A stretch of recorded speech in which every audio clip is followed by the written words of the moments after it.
أعوذ بالله من الشيطان الرجيم. بسم الله الرحمن الرحيم.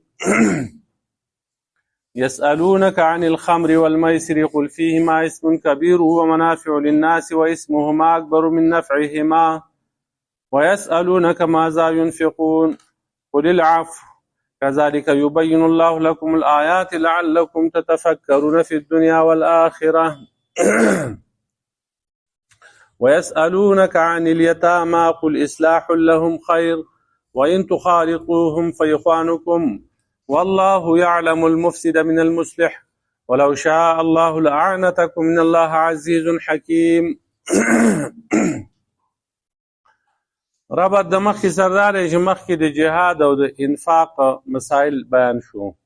جهاد او انفاق د ترغیب و. اوس د هغې په ضمن کې د شرابو او د جوارۍ مسائل بیانېږي چې مال خپل لګوئ نو په جهاد کې ولګوئ، د الله په لاره کې ولګوئ. په جوارۍ باندې او په شرابو باندې خپل مال مه ضایع کوئ. او د شراب او د جوارۍ چې کوم دی هغه نقصانات هغه ذکر کوي په دې آیت کې. نو په دې آیت کې چې کوم دی هغه څلورم حکم دی د تدبیر منزل. په هغې سره کور جوړېږي، معاشره ټیک کېږي، د هغې نه فساد لرې کېږي. نو که تاسو امن غواړئ نو شراب او جواري د خپلې علاقې نه لرې کړئ، ځکه چې دا سبب د فساد دی، د قتل و قتال دی، د دشمنۍ په دې باندې عزتونه هغه خرابېږي، ختمېږي، د الله سره تعلق کټ کېږي، د مانځه نه د ذکر نه پې سړی غافله کېږي. نو کله چې دغسې ګنده کارونه په معاشره کې موجود وي نو د الله امداد بیا نه راځي او دغه بندګان د خلافت لایق هم نه ګرځي، ځکه الله پاک د دین مشري هغه چاته ورکوي چې هغه د دغسې فساداتو او ګندونو نه، د ګندګو نه، د دې نه لرې ځان ساتي. نو صحابه کرامو معاشره چې کوم ده هغه په تدریج په دمه دمه هغو ته ترغیب ورکو چې دا کارونه مه کوئ، دا مه کوئ، دا مه کوئ. نو شراب هم چې کوم دی هغه په تدریج سره حرام شوي دي.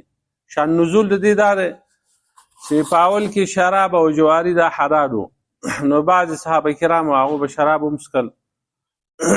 او عتبان بن مالک رضی الله تعالی عنه هغه دعوت کړی صحابه کرامو له.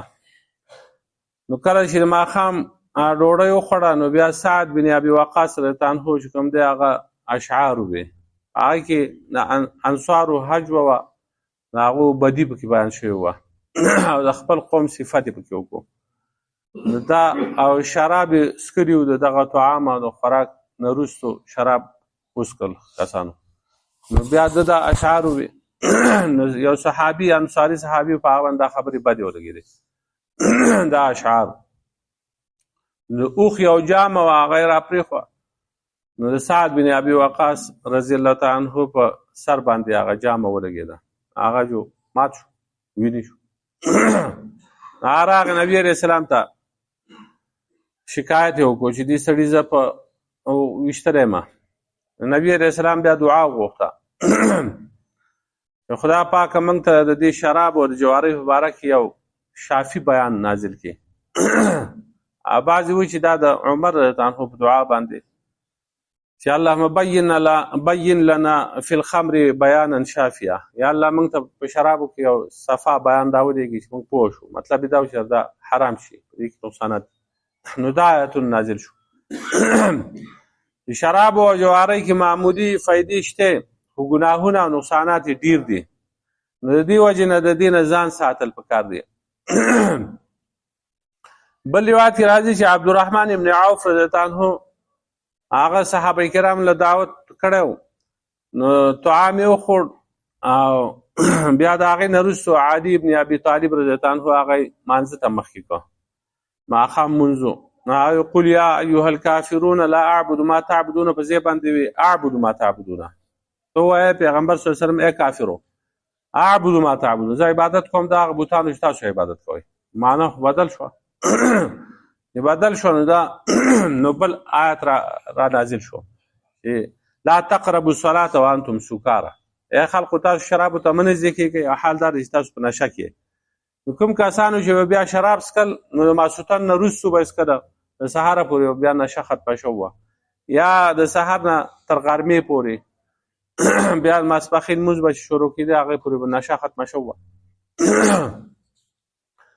نو بیا د هغې نه وروستو دا حکم په دې کې نازل شو خاص وخت دپاره چې تاسو چې په نشه کې نو منځونه مه کوئ. لا تقربوا الصلاة وانتم سکارى. مانځه ته مه نږدې کېږئ حال دا چې تاسو په نشه کې. نو څه کسان خلار شو منه شو چې دا شراب خو نشه کول کوي، نو د دې وجې نه په مانځه باندې هم اثر پرې باسي، نو خلار شو دی. خو بیا هم کسانو چې کوم دی هغه شراب څکل او لا پوره حکم د دې په باره کې نو نازل شوی. نو د سورة مائده 91 نمبر آیت نازل شو. یا ایها الذین آمنوا انما الخمر والمیسر والانصاب والازلام رجس من عمل الشیطان فاجتنبوه لعلکم تفلحون. ای مؤمنانو یقینا شراب او جواری او درگاهونه او په پښو باندې قسمت معلومول دا پریتی ده، د شیطان عمل دی، د دې نه ځان بچ کړئ، د دې لپاره چې تاسو کامیاب شئ. نو وروستو د هغې نه وروستو بیا بل آیت کې راځي فهل انتم منتهون. آیا تاسو منع کېږئ که نه منع کېږئ؟ نو عمر رضی الله عنه وفرمایل انتهینا موږ منع شو. نو خلقو چې کوم دی هغه شراب و کټوی د هغې بوتلې د هغې لوښي هغه یې واړول، د مدینې په کوڅو کې چې کوم دی هغه شراب بهېدله. نو دا قیمتي مالونه، لیکن د الله رب العالمین د طرف نه حکم و امر راغی. نو بیا خلقو هغه د الله حکم په ځای راوړ او شراب او قیمتي مال هغه ضایع کړ. دا ټول مشکلات انسان ته په دې وجه پېښېږي چې د خپل نفس او د خواهش تابع وي، د الله یره د زړه نه وځي او زړه کې د الله پاک یره نه وي کوشي وي، نو هغه بیا یا ورته نشه چې کوم دی هغه د ګناه کار نه ښکارېږي. نو کله چې د الله پاک یره راشي خوف په زړه کې ورننوځي، بیا د دین احکامات چې کوم دي هغه ورته اسان شي. نو بعضې خلک سګرټ نسوار دا کوي، نو په دې کې هم څه فایده که حرام نه دي خو مکروه خو دي، او بیا په هغه وخت کې چې سړی مانځه ته ځي او د خولې نه اسقا بوی ځي، نو د دې وجې نه دا د دې نه هم اجتناب پکار دی. یا هر د نشې شی چې دی ځکه چې په دې کې د مال زیات دی، دغه پیسې چې سړی په دې نسوارو باندې ورکوي یا په سګرټو باندې او دا جمع کړي، په دې باندې حجونه کېږي، یو نه چې څو حجونه ثابت زندگی سړی دا نسواره سګرټ کوي او دغه پیسې جمع کوي په یو خزانه کې جمع کوي، نو دومره به جمع شي چې د یو حج نه چې څو حجونه ورته وشي. هسې پالتو روزانه 20 روپۍ او 50 او 50 روپۍ سړی ولې په نسوارو په دې باندې ورکوي.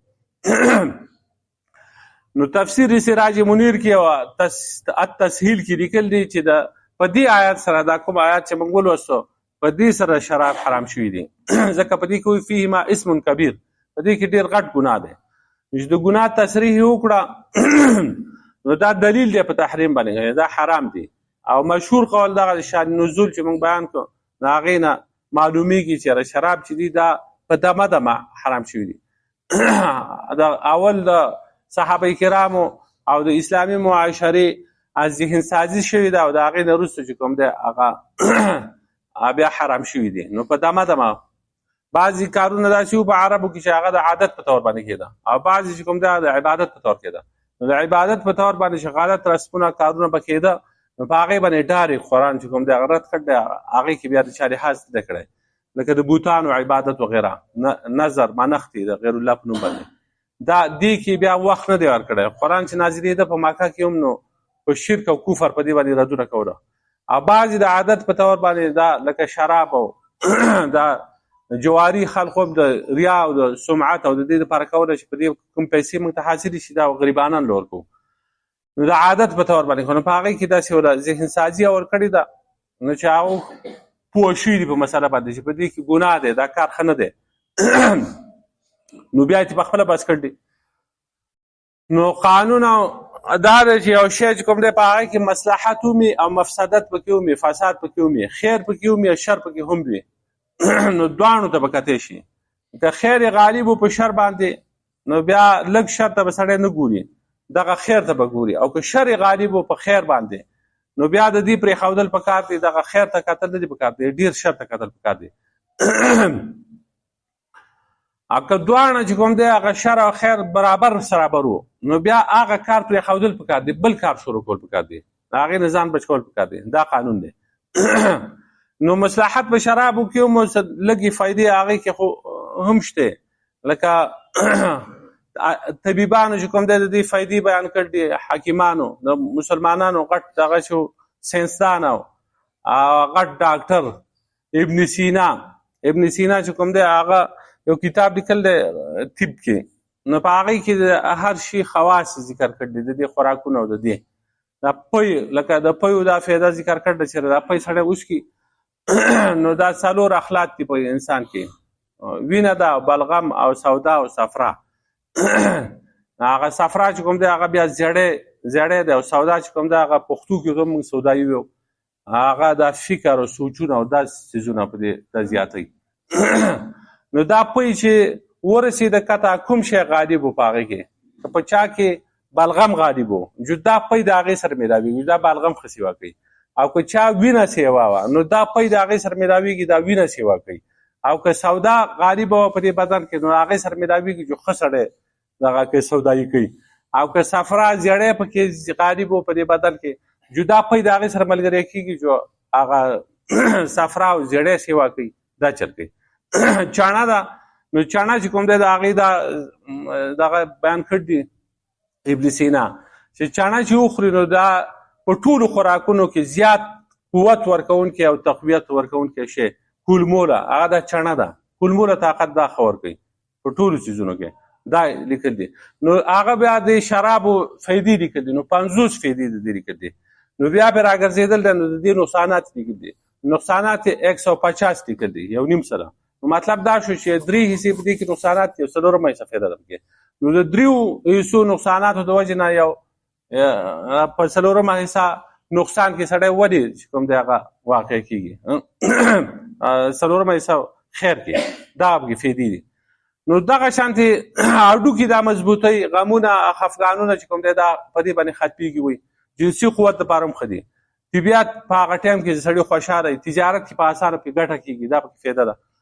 بعضې مرضونه هغه پې دفع کېږي. او فسادات دي دا دي چې شراب سړی وڅښي نو بیا دی نه الله پېژني نه رسول پېژني نه عقل ترې لاړ شي، مور و پلار نه پېژني، زنا کوي، د خولې نه ګډې وډې خېږي، مونځ ذکر عبادت دا په صحیح طریقه نه شي ادا کولی، تنده په دې باندې نه ماتېږي. د ماشومانو دپاره چې کوم دی هغه هم ډېر ضرري شی دی، مضر دی، ذهني او جسماني ترقۍ ته ماشوم نه پرېږدي. دغسې په نسل کې هغه ضعیف کوي، نور چې بچي دې پیدا کېږي هغه ضعیف کمزوري وي او ټي بي لګوي. او د دې دغه شانتې دا رګونه چې دي د زړه یا د وینې رګونه هغه بیا دغه شي په هغې باندې اثر کوي، کلک شي. نو نورې بیماریانې په هغې سره پیدا کېږي، خېټه غټۍ، د طعام هغه د خوراک اشتها چې د هغه ختموي. دغه شانتې په دې سینه کې هغه سوزش پیدا کوي، ګردي کمزوري کوي، بوډاوالی چې کوم دی سړي له بیا زر راځي.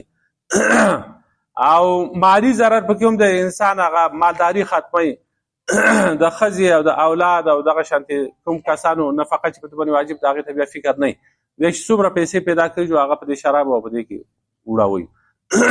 اجتماعي ضرر دا ده چې نشایان اکثر هغه جګړې کوي، جنګونه کوي، کله ناکله په هغې سره قتل هغه واقع شي، نور زخمونه جوبلې دا پکې پېښېږي.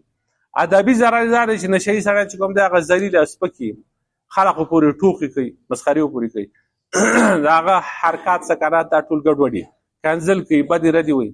نو د دې وجې نه شرابو ته چې کوم دی هغه ام الخبایث ویلی شوي دي، دا د ټولو ګندګو مور ده، موره. دغه رنګې جواري ده، نو جوارۍ کې هم چې کوم دی لږ ساعت فایده پکې ځکه چې په لږ ساعت کې هغه سړی ډېرې پیسې وګټي، په غریبانانو باندې د ریا او د شهرت او د دې دپاره هغه تقسیم کړي. لکه عربو به دغه جواريانې کولې، بیا دا پیسې به چې حاصلې شوې هغه به هغه ټایم کې غریبانان ډوله ورکړي چې مشهور شي دی د دې لپاره. خو دشمنی پیدا کوي، بغض پیدا کوي، د الله د ذکر نه، د بانځه نه، د عبادت نه سړی وباسي.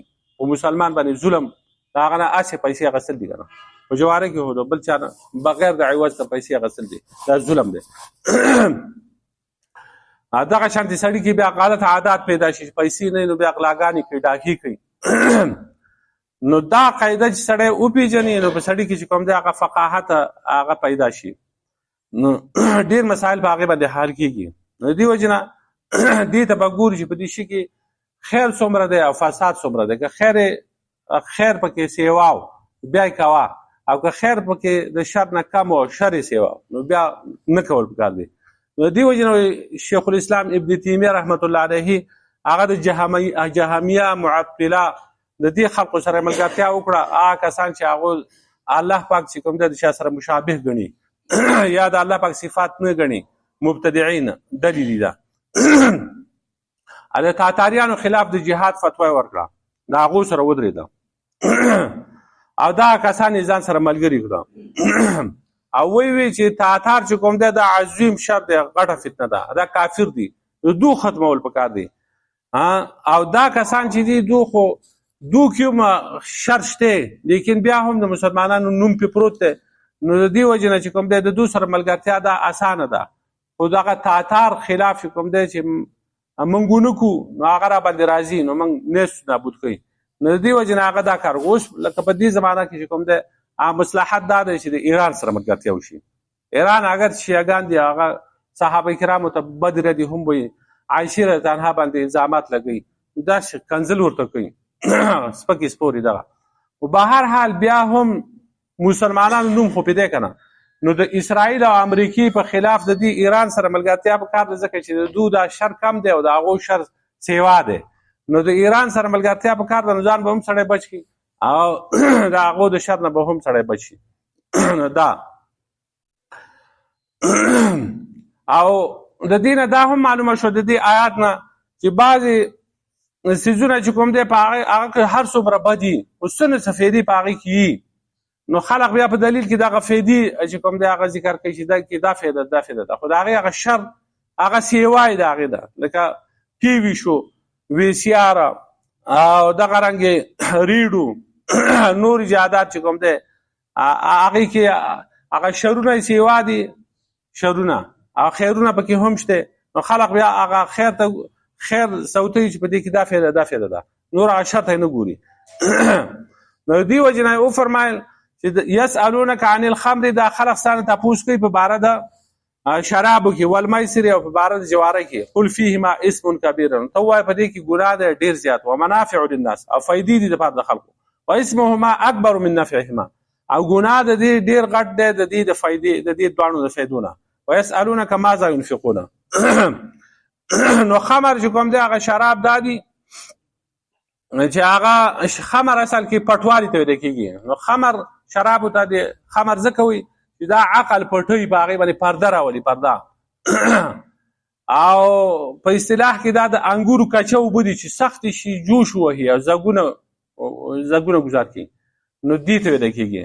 خو په اصطلاح د شریعت کې کل مسکرین خمرونه، هر د شی چې دی هغه شراب دی، دا حدیث دی. اما اسکر کثیره فقلیله حرامونه، هغه چې ډېر د هغې نشه ورکوي نو د هغې کم هم حرام دی، کم شی استعمال هم هغه جایز نه دی.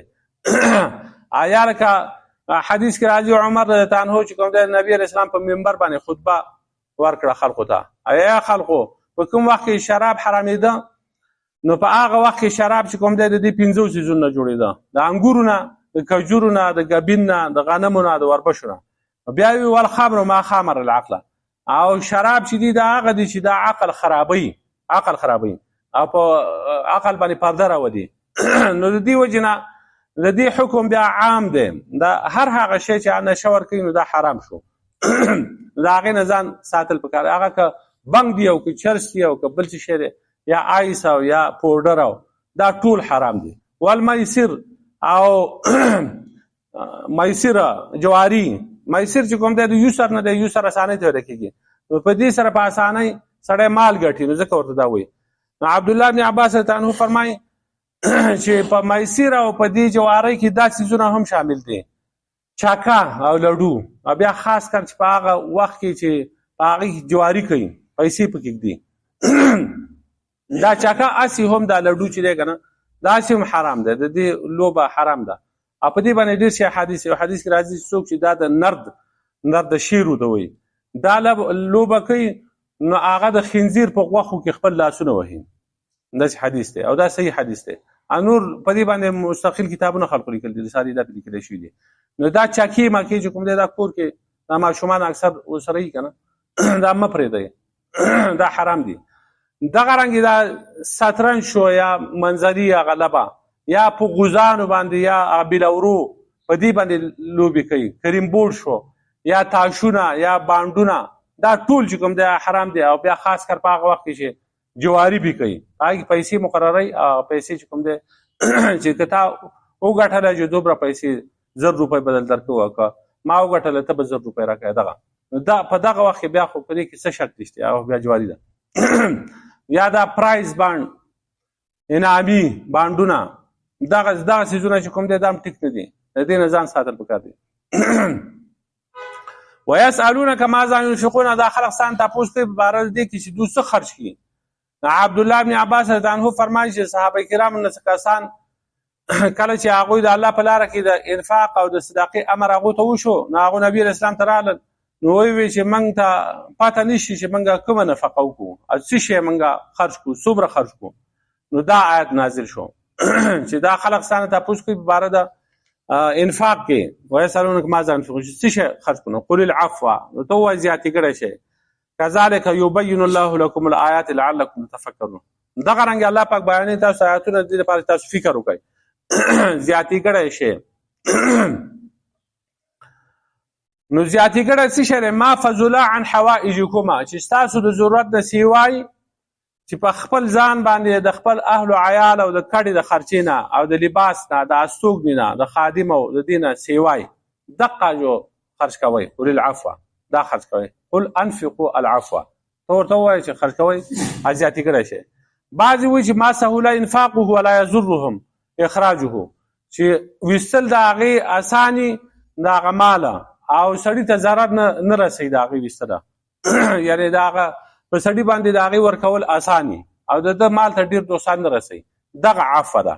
او بعضې وایي چې الیسیر من کل شی نه هر شي کې چې کوم دی کم شی چې دی هغه دغه دی عفو ده. عبدالله بن عباس عنه فرمایي چې هغه آسان خرج چې په هغې باندې د مال بېخکاني نه کېږي او که څه پکې خرج کړي نو د مال پته پکې هم نه لګېږي دا کم شو او که زیات شو.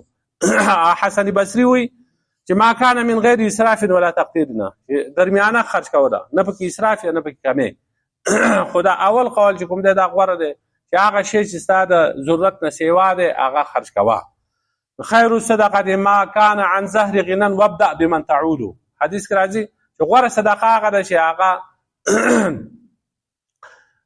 سړی چې کوم دی بې حاجته وي د هغې نه وروسته هغه خرج کوي. وابدأ بمن تعود او شروع کوه د خپل کډې نه خپل کډې چې ته شی صدقه کوې نو خپل خپلوان د هغه ورکول پکار دي.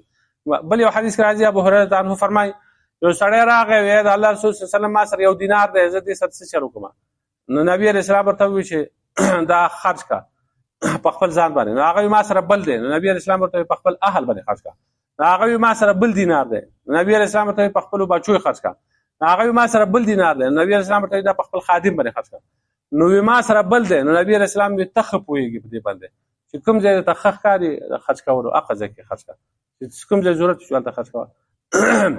نو بیا ټول زیاتي مال خرج کول د زکات د فرض کېدو نه وروسته دا منسوخ شوي دي او فضیلت پکې شته چې کوم زیاتي کړی مال دی هغه اول کې چې کوم دی په دې آیت کې وي چې دا خرج کوئ او چې کله زکات فرض شو د هغې نه وروسته دا بیا دغه حکم منسوخ دی. نو زکات دې ورکوي هغه ټول زیاتي کړی مال دې نه خرج کوي لکه دا په ده باندې واجب نه دی خو بعضې موقعو کې داسې راشي چې هغه واجب شي دغه نفلي صدقه خو هغه واجب شي د جهاد د دعوت موقع ده یا مسلمانانو ته سخت ضرورت دی نو په هغه وخت کې چې کوم دی هغه په ده باندې فرض زکات نشته هغه ورکړل دی خو بیا هم دا صدقه دله ورکول پکار دي. لکه ابو سعید خدری رضی الله عنه فرمایي چې موږ د نبي علیه السلام سره په یو غزا کې وو نو یو سړی په اوښه باندې را روانو خو ډېر په تکلیف سره را روانو. نبي علیه السلام فرمایل چې چا سره زیاتې ګړي سورلۍ نو هغه دې هغه چاله ورکړي چې د هغه سره سورلۍ نه وي، او چا سره چې زیاتې ګړي توخی نو هغه دې هغه چاله ورکړي چې د هغه سره توخه نه وي. نو نور مالونه دغه شانتې هغه ذکر کړه چې دا چا سره دا شی نو هغه دې ورکړي چې زیاتې ګړی. نو موږ دا ګمان وکړو چې انه لا حق لاحد منا فی فضلنا، زمونږ خواړو په دې زیاتې ګړي مال کې د سره حق نشته د دینه. نو دغه قول العفو ته ووایه چې هغه زیاتې ګړی شی چې کوم دی هغه خرڅ کوئ. ان فی المال لحقا سوى الزکات، یقینا په مال کې حق دی سوا د زکات نه. نبی علیه السلام فرمایي.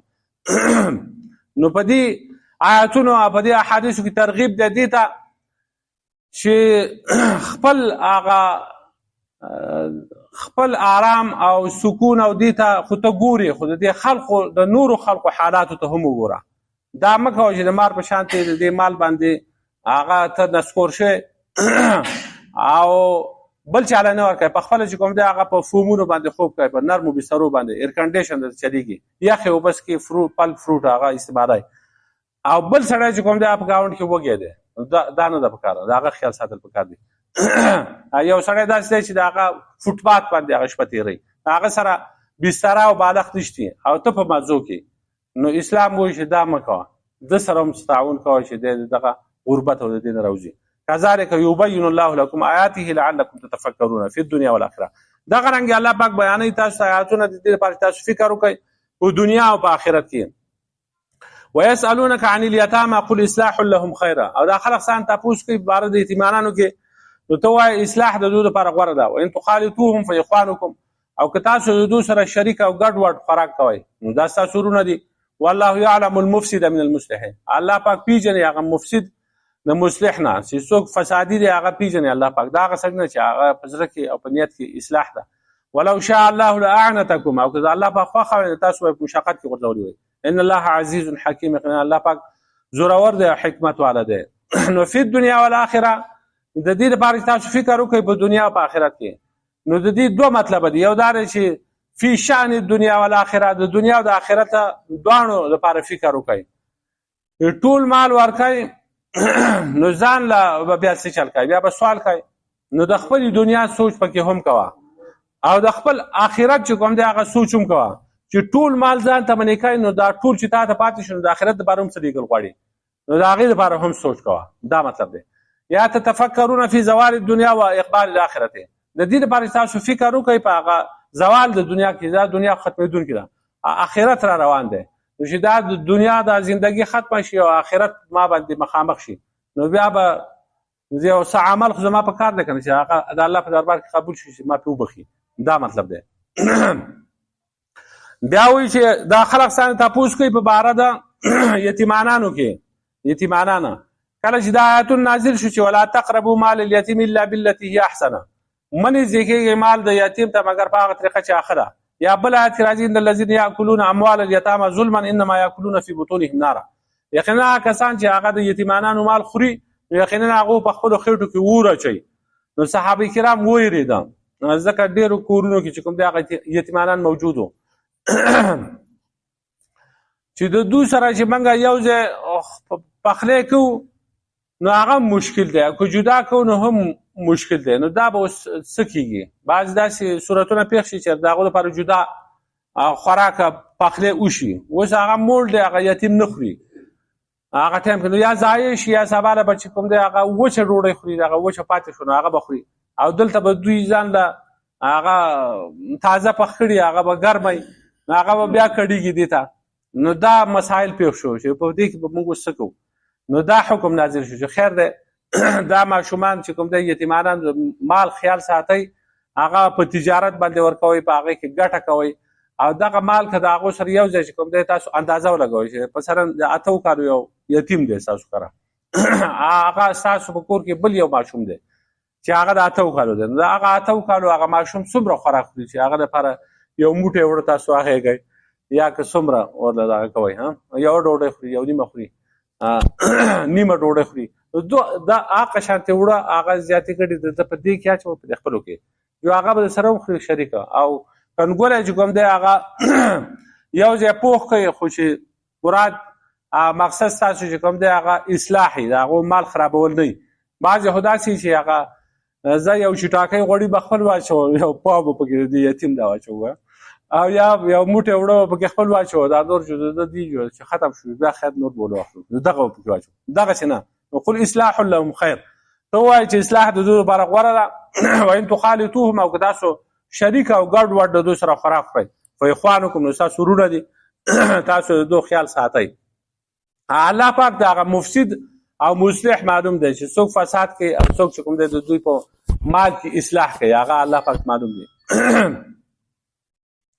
نو دې وجې نه حدیث کې راځي نبي علیه السلام فرمایي چې زه او د یتیم کفالت کوونکی به په جنت کې داسې وو. دا دوه ګوتې چې کوم دی هغه یې پورته کړې ده، هلک غوندې فاصله پکې پرېښوده، دا شهادت ګوته ورپسې دا بله ګوته.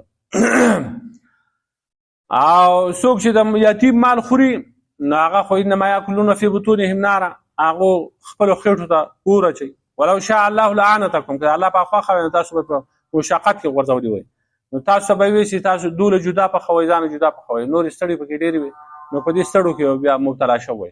دغسې الله پاک ونه کړه، تاسو باندې اساني راوسته. نو ابو عبید چې کوم دی هغه فرمایي چې دا آیت دلیل دی په دې خبره باندې چې په سفر کې چې ملګري هغه په شریکه خرچه کوي او خوراک پخوي، او بیا څوک کم خوري او څوک زیات خوري، نو دا جایز دی. لکه دا تبلیغ کې چې لاړ شي دغه ملګري 9 کسان دي، هغوی بیا پیسې راټولې شي، بیا پخری وکړي، نو په دې کې خو ظاهره خبره بعضې کسان به ډېره ډوډۍ خوري، بعضې به کمه خوري، نو دا جایز دی که چا پکې زیاته وخوړه نو الله پاک دا اجازت ورکړي. لکه د خدای پاک خوښه وي نو تاسو مشقت کې غورځولي، خو د دې مشقت او تکلیف نه الله پاک تاسو بچ کړئ. نو خیر دی، یو بل سره په شریکه خوړی شئ. یسألونک عن الخمر والمیسر، تپوس کوي د خلک ستانه په باره د شراب او د جوارۍ کې. قل فیهما اسم کبیر، نو ته ووایه په دې کې ګناه دی ډېر، ومنافع للناس، او فایدې دي دپاره د خلکو، واسمهما اکبر من نفعهما، او ګناه د دې ډېر غټ دی د دې د فایدو نه. ویسألونک ماذا ینفقون، او دا خلک تپوس کوي ستانه چې موږ څه شی خرج کړو، نو قل العفو، نو ته ووایه چې تاسو خرج کوئ زیاتې کړی شئ چې ستاسو د ضرورت نه سیوای. کذلک یبین الله لکم الآیات، دغه رنګې الله پاک بیانوي ستاسو لپاره آیتونه لعلکم تتفکرون، د دې لپاره تاسو فکر وکړئ فی الدنیا والآخره، په دنیا او په آخرت کې. ویسألونک عن الیتامی، د دنیا او د آخرت په امورو کې. او دا خلک ستانه تپوس کوي په باره د یتیمانو کې. قل اصلاح لهم خیر، نو ته ووایه د دوی لپاره اصلاح دا غوره دی. وان تخالطوهم، او که تاسو د دوی سره ګډ وډ خوراک کوئ، فاخوانکم، نو دا ستاسو وروڼه دي. والله یعلم المفسد من المصلح، الله پاک پیژني هغه فسادګر د مصلح نه. ولو شاء الله لعنتکم، او که د الله پاک خوښه وي تاسو به په مشقت کې تکلیف کې غورځولي وئ. ان الله عزیز حکیم، یقینا الله پاک زورور دی، حکمت والی. ربنا ظلمنا انفسنا وان لم تغفر لنا لا اله الا انت